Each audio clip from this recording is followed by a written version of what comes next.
अस्सलाम वालेकुम। बेटा आज का जो हमारा टॉपिक है वो है chromosomal theory of inheritance. Walter Sutton and Theodore Boveri in 1902 proposed this theory। But ये जो थ्योरी है ये प्रपोज की है Walter Sutton and Theodore Boveri. according to this theory each pair of factors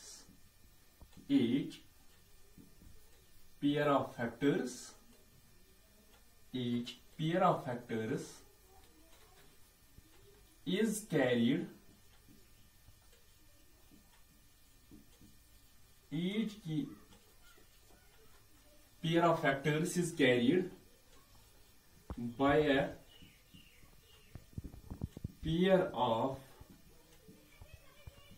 homologous chromosomes।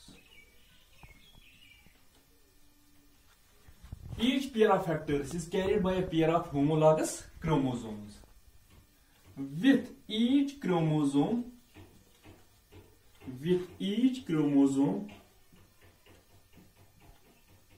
carrying one of the factor।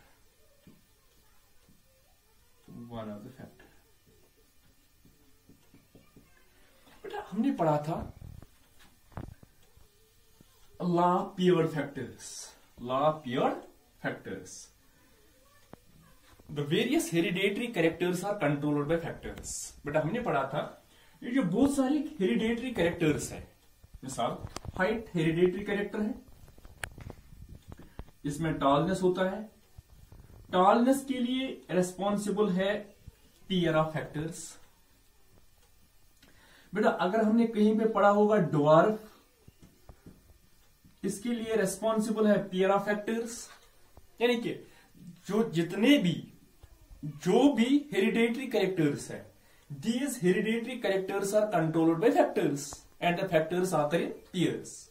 और बेटा ये theory क्या कहती है? ये कहती है ईच पेयर ऑफ फैक्टर्स, ये जो पेयर ऑफ फैक्टर्स होती है, is carried by a pair of homologous chromosomes. Actually ये जो पेयर ऑफ फैक्टर्स है इसके लिए रेस्पॉन्सिबल है पेयर ऑफ क्रोमोसोम्स।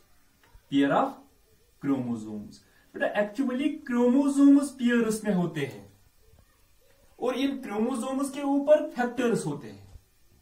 यही बेटा इंपॉर्टेंट फैक्टर है इसका, या इंपॉर्टेंट पॉइंट अब बताइएगा। ये जो क्रोमोसोमल थ्योरी ऑफ इनहेरिटेंस का है वो है ईच पेयर ऑफ फैक्टर्स, जितने भी पेयर ऑफ फैक्टर्स है इज कैरियड, ये कहां पे होते हैं? ये एक्चुअली प्रेजेंट होते हैं होमोलॉगस क्रोमोसोम्स पे होते हैं। यानी कि क्रोमोसोम्स पेयर्स में होते हैं जिनके ऊपर फैक्टर्स होते हैं। With each chromosome carrying one of the factors. बेटा अगर आप एक क्रोमोसोम को लोगे तो इस एक क्रोमोसोम पे एक फैक्टर होगा। यानी कि ये जो पेयर ऑफ फैक्टर्स है ये पेयर ऑफ फैक्टर्स क्रोमोसोम के ऊपर होती है। एक्चुअली क्रोमोसोम्स पेयर्स में होते हैं।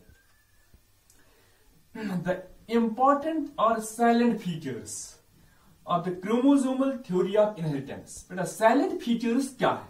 इस थ्योरी के साइलेंट फीचर्स क्या है? साइलेंट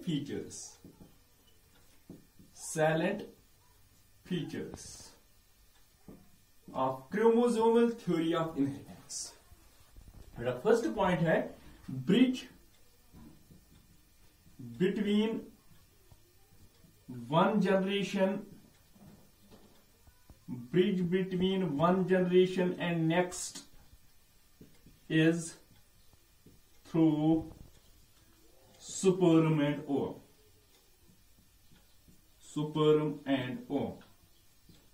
जो फर्स्ट फीचर है इस थ्योरी का वो है स्पर्म एंड ओवम जो है ये ब्रिज का काम करती है।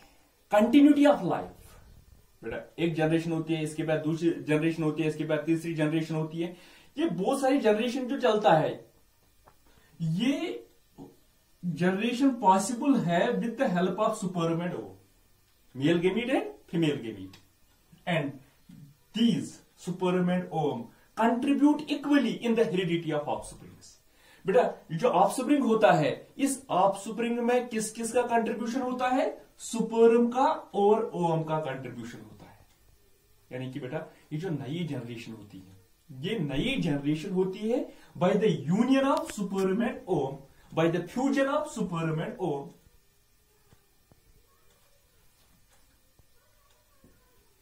दूसरा पॉइंट है बेटा, sperm and ovum contribute equally in the heredity of offsprings.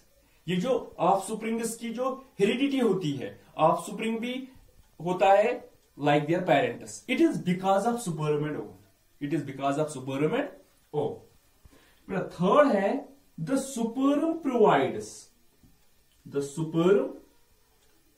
Provides nuclear material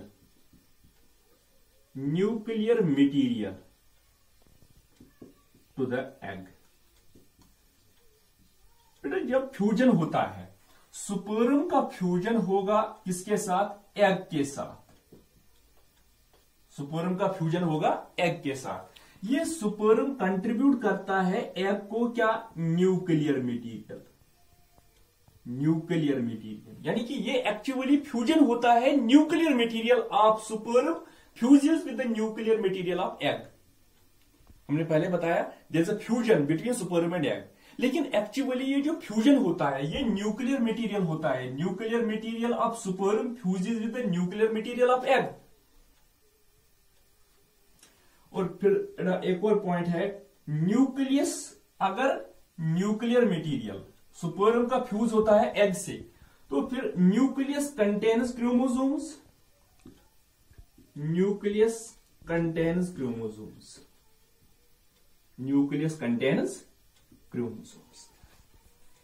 फिर अगर स्पर्म का न्यूक्लियर मटेरियल फ्यूज होता है एग के साथ, तो इसका यह मतलब है कि ये जो न्यूक्लियस है किसका? स्पर्म का, इट कंटेन्स क्रोमोसोम्स। ये क्रोमोसोम्स होंगे और ये क्रोमोसोम्स इसके साथ फ्यूज होंगे। दैट इज बेटा अगर ह्यूमन्स में 46 क्रोमोसोम्स है एक पेरेंट में, दूसरे में भी 46 क्रोमोसोम्स है, यहां पे 23 क्रोमोसोम्स आते हैं, यहां पे 23 क्रोमोसोम्स होते हैं, तो ये न्यूक्लियर मटेरियल, और ये जो न्यूक्लियस होता है, न्यूक्लियस के अंदर ही क्रोमोसोम्स होते हैं, तो फिर न्यूक्लियस जो है, nucleus contains chromosomes. That is, it is actually, this transmission is with the help of the chromosomes, and chromosomes are present inside nucleus. Chromosomes are present inside nucleus. But the fourth one है, ये जो chromosomes बेटा होते हैं, chromosomes retain their number, like the hereditary traits. जैसे hereditary traits होते हैं, ये क्रोमोसोम्स जो होते हैं, they retain their number. Chromosomes का नंबर फिक्स्ड होता है, हर किसी ऑर्गेनिज्म में बेटा ये फिक्स्ड होता है। हमने कभी ये नहीं सुना है कि ह्यूमन्स में 48 क्रोमोसोम्स है, या किसी में 20 क्रोमोसोम्स है, या किसी ह्यूमन में 30 क्रोमोसोम्स है। ऑलवेज हम यही कहते हैं कि humans possess 46 chromosomes, humans possess 46 chromosomes. बेटा यहां पे फिर इंपॉर्टेंट पॉइंट बनता है, chromosomes retain their number. Chromosomes का जो नंबर होता है that is fixed. Every chromosome are chromosome pair. बेटा जितने भी क्रोमोसोम है, हर कोई क्रोमोसोम या जितने भी क्रोमोसोम पेयर्स होते हैं, every chromosome are chromosome pair possess an important role in the development of organism। हर किसी क्रोमोसोम पे स्पेशल इंफॉर्मेशन होती है, हर किसी क्रोमोसोम का इंपॉर्टेंट रोल होता है।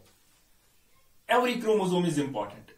Every chromosome or chromosome pair is important or is essential for the growth of an organism or possess an important role in the development of an organism.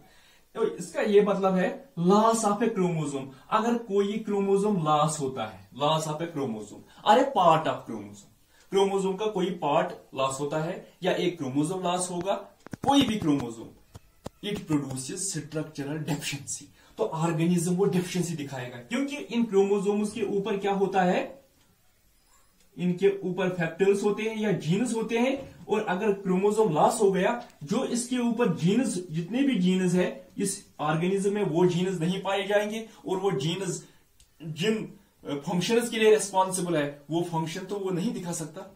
That is, every chromosome plays an important role in the development of organism. Loss of a chromosome or a chromosome part produces structural deficiency. बेटा एक और point है इसमें, the chromosomes, both chromosomes as well as genes occur in pairs. बेटा अगर diploid organism होगा, diploid organism में chromosomes भी होंगे, क्रोमोसोम्स भी पेयर्स में होंगे, क्रोमोसोम्स भी पेयर्स में होंगे, तो फिर जीन्स भी पेयर्स में होंगे। बोथ जीन्स एंड क्रोमोसोम्स आकर इन पेयर्स, किसमें? The diploid organism. अगर अब ऑर्गेनिज्म हैप्लॉयड होगा, यानी कि गैमीट्स, जब ये गैमीट्स बनाते हैं तो यहां पे सेपरेशन होती है 23 एंड 23, ऑफस्प्रिंग को 23 पास होते हैं। Another point is the gamete contains only one chromosome. Only one chromosome. Gamete में कितने क्रोमोसोम होंगे? डिप्लॉयड में पेयर्स होंगे, लेकिन गैमीट में only one chromosome.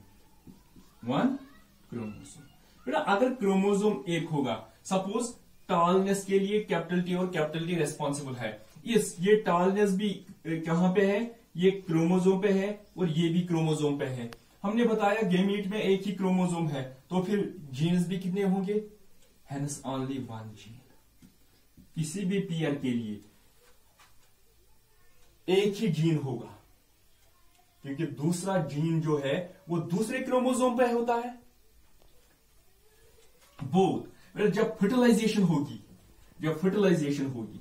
यानी कि मेल एंड फीमेल गैमीट जो फ्यूज होगा, तो इसका मतलब है कि एक क्रोमोसोम, एक गैमीट का एक क्रोमोसोम, दूसरे गैमीट का दूसरा क्रोमोसोम, तो यहां पे क्रोमोसोम पेयर होगी। That is both chromosomes as well as genes occur in pairs during fertilization. Fertilization results in pairs of both chromosomes as well as genes. इसके बाद हम देखते हैं जेनेटिक होमोजेनिटी होती है। होमोजेनिटी, हेटेरियोजेनिटी,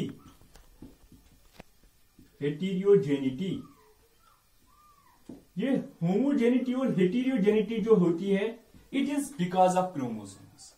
बेटा सपोज एक ऑर्गेनिज्म ने क्रोमोसोम रिसीव किया, यहां पे इसके पेरेंट एक है, इसमें क्रोमोसोम पेयर होती है, यहां पे दूसरी क्रोमोसोम पेयर होगी, यहां पे कैपिटल टी और स्मॉल टी होगा। मिसाल के तौर पर बेटा ये जो ऑफस्प्रिंग होगा इनका, इसने रिसीव किया स्मॉल टी, यहां से क्रोमोसोम इसके ऊपर स्मॉल टी था, और यहां से भी क्रोमोसोम रिसीव किया, इस क्रोमोसोम के ऊपर स्मॉल टी था जीन, तो ये जो ऑर्गेनिज्म है इसका क्रोमोसोम पेयर जो होगा वो होगा रिसेसिव। इसने रिसेसिव रिसीव किया, it is because of chromosomes, क्योंकि इसने ये वाला क्रोमोसोम, सपोज मैं इसका नाम रखूंगा ए क्रोमोसोम और यहां इसका नाम रखूंगा बी क्रोमोसोम। इसने ए क्रोमोसोम ए पेरेंट से रिसीव किया और दूसरे पेरेंट से रिसीव किया क्या? बी क्रोमोसोम, तो ये दोबारा बन गया। और बेटा अगर इनमें से एक ऑर्गेनिज्म ने रिसीव किया यहां पे कैपिटल टी, वो क्रोमोसोम जिसके ऊपर कैपिटल टी था, और यहां से क्रोमोसोम रिसीव किया वो क्रोमोसोम जिसके ऊपर जीन था रिसेसिव, ये क्या हो गया? हेटेरोजीनियस हो गया। ये हेटेरोजीनियस या होमोजीनियस जो होती है, it is because of chromosomes. ये क्रोमोसोम की वजह से, इसने कौन सा क्रोमोसोम रिसीव किया, इस क्रोमोसोम के ऊपर कौन सा जीन था, वो डोमिनेंट जीन था या रिसेसिव जीन था, या dominance and recessiveness is because of chromosomes. ये क्रोमोसोम्स की वजह से होता है। और इसके बेटा जो सेक्स होता है, sex of organism is determined with the help of special chromosomes called sex chromosomes. Sex के लिए स्पेशल क्रोमोसोम्स होते हैं और इन क्रोमोसोम्स को नाम दिया गया है सेक्स क्रोमोसोम्स। बेटा ये जो सेपरेशन होती है, अब ये लास्ट पॉइंट मैं बताऊंगा, ये जो इंपॉर्टेंट पॉइंट है वो है बेटा ये जो क्रोमोसोम्स होते हैं, ये एक्चुअली जो हमने पढ़ा था law of segregation, law of independent assortment जो हमने पढ़े, ये एक्चुअली क्रोमोसोम्स में होता है। कहां पे? क्रोमोसोम्स में होता है। और जब क्रोमोसोम्स सेपरेट होते हैं तो इसके बाद क्या होता है, ये जीनस सेपरेट होते हैं। हमने वहां पे पढ़ा था जीनस गेट सेपरेटेड, ये actually chromosomes get separated and chromosomes are actually present on genes. Genes are actually present on chromosomes. ये separation and segregation it occurs, these laws are applicable on chromosomes. These laws are applicable on chromosomes. और बेटा ये एक और point बताता है कि chromosomes जो है वो नंबर में कम होते हैं। सपोज ह्यूमन में 46 क्रोमोसोम है, कहीं पर 2 क्रोमोसोम का नंबर है, कहीं पर 30 है, लेकिन कैरेक्टर्स बहुत ज्यादा है। कैरेक्टर का मतलब है बेटा हमारी हाइट है, लेंथ है, ब्रेडथ है, या हमारे बहुत सारे ऑर्गन्स है, फिंगर लेंथ है, ब्रेन का साइज है, बहुत सारे कैरेक्टर ज्यादा है और क्रोमोसोम का नंबर कम है। अगर कैरेक्टर ज्यादा है, क्रोमोसोम कम है, तो इसका मतलब है एक क्रोमोसोम पे बहुत सारे जीन्स होंगे। एक क्रोमोसोम पे बहुत सारे जीन्स होंगे। Since the number of characters of an organism vastly आउटनंबर chromosome, since the number of factors, since the number of characters vastly आउटनंबर, character ज्यादा है किनसे? क्रोमोसोम से। तो इसका यह मतलब है कि एक क्रोमोसोम के ऊपर बहुत सारे जीन्स होंगे, एक क्रोमोसोम के ऊपर बहुत सारे जीन्स होंगे। That is all about the chromosomal theory of inheritance. Hope आपने ये समझ लिया होगा कि ये जो इंपॉर्टेंट क्वेश्चन है बेटा एग्जाम में पूछा जाता है, और अगर कहीं पर भी डाउट होगा तो प्लीज आप मुझे बेटा व्हाट्सएप कीजिए, तो मैं आपका वो फिर से एक्सप्लेन कर सकता हूं, कोई बात नहीं। Okay, thanks.